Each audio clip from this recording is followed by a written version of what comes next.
What do a thesaurus, a bucket of chicken, and God's covenant with Israel have in common?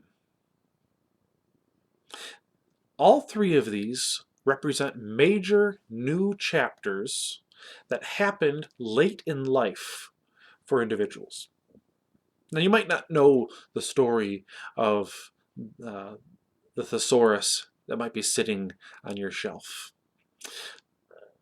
Peter Roget was a very successful medical doctor. He had a long, full career as a doctor. He retired at the age of 61.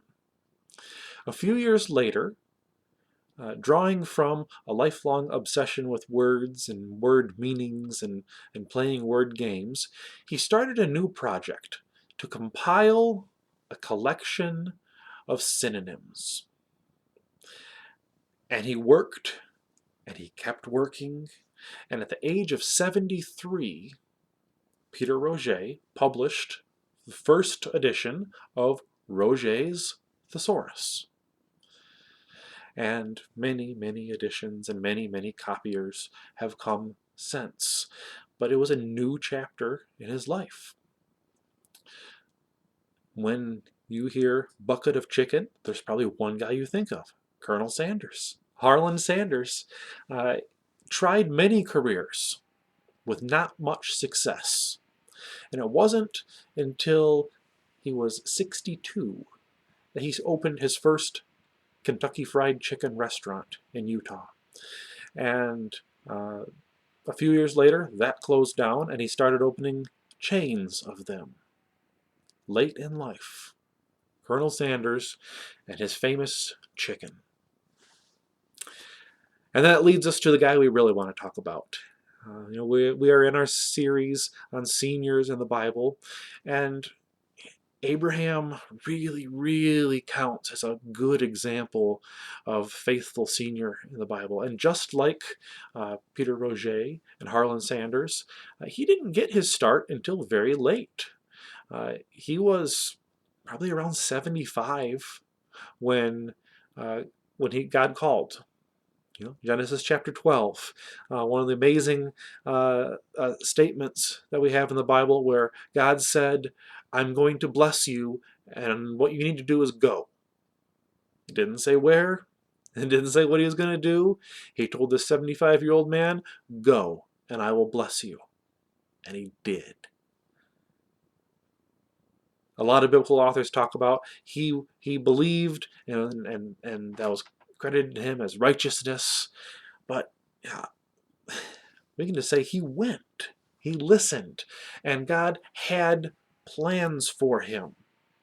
He was 75 when he went. He was about 100 when his son was born, a major milestone of the covenant promise.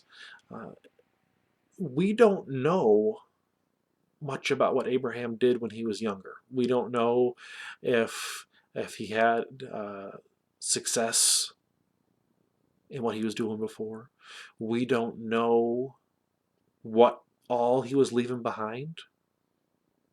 But very late in Abraham's life, he started something new. He started something that changed everything.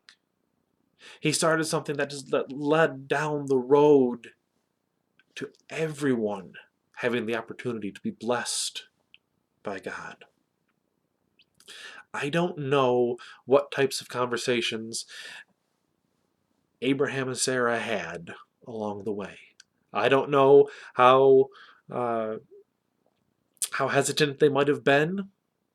We don't know the full extent of what kind of trepidation they might have had along the way.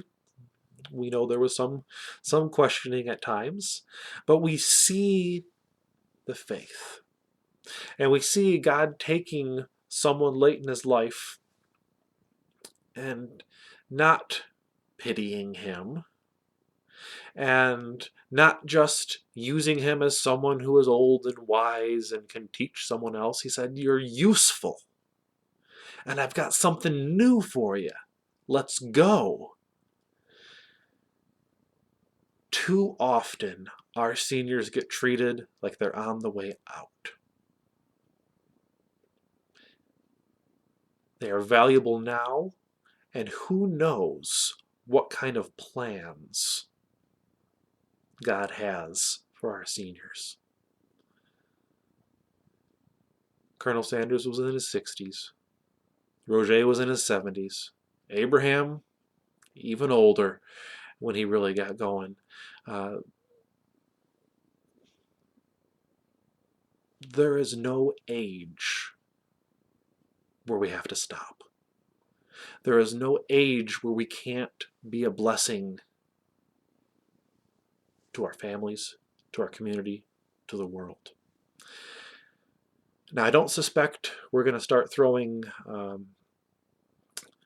any senior baby showers at Romeo. I don't think that sort of Abraham and Sarah new chapter is in the books, but who knows? God has plans for every one of us. Whether we are very young, whether we feel like we have our whole lives ahead of us, whether we're starting to feel a little accomplishment, whether we are starting to have experience, and even when we feel we have accomplished a great deal and look towards things like retirement and and even late in life, God can say, it's time to go. You are a blessing. You are valuable. You are special. And just maybe we have some Abrahams out there. Just maybe we got some people that have a new chapter to write.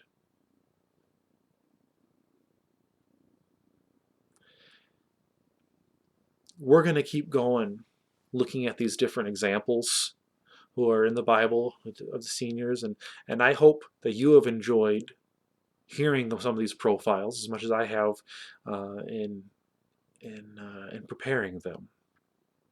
I know some of these have gone very long. This one's going to be short. We didn't feel we needed to do a whole lot of background on Abraham. Um, if you need more info, contact me. I can give you info. But there are all kinds of seniors in the Bible. Some of them wise, good examples, like Joshua in his final years. Some of them just getting started, like Abraham. And we have all kinds of seniors in our congregation, and we need all kinds of seniors in the church worldwide. I'm praying for you. I hope that you can find that example of someone that you can follow, someone you can learn from. Try to take bits and pieces from all of them, because we're all trying to be more faithful. We're all trying to find our way down that path, no matter what age we are. That's all for today. I'm going to leave you, as I always do, with the words of 3 John, the elder. I hope to see you soon, and we will speak face to face. Peace to you.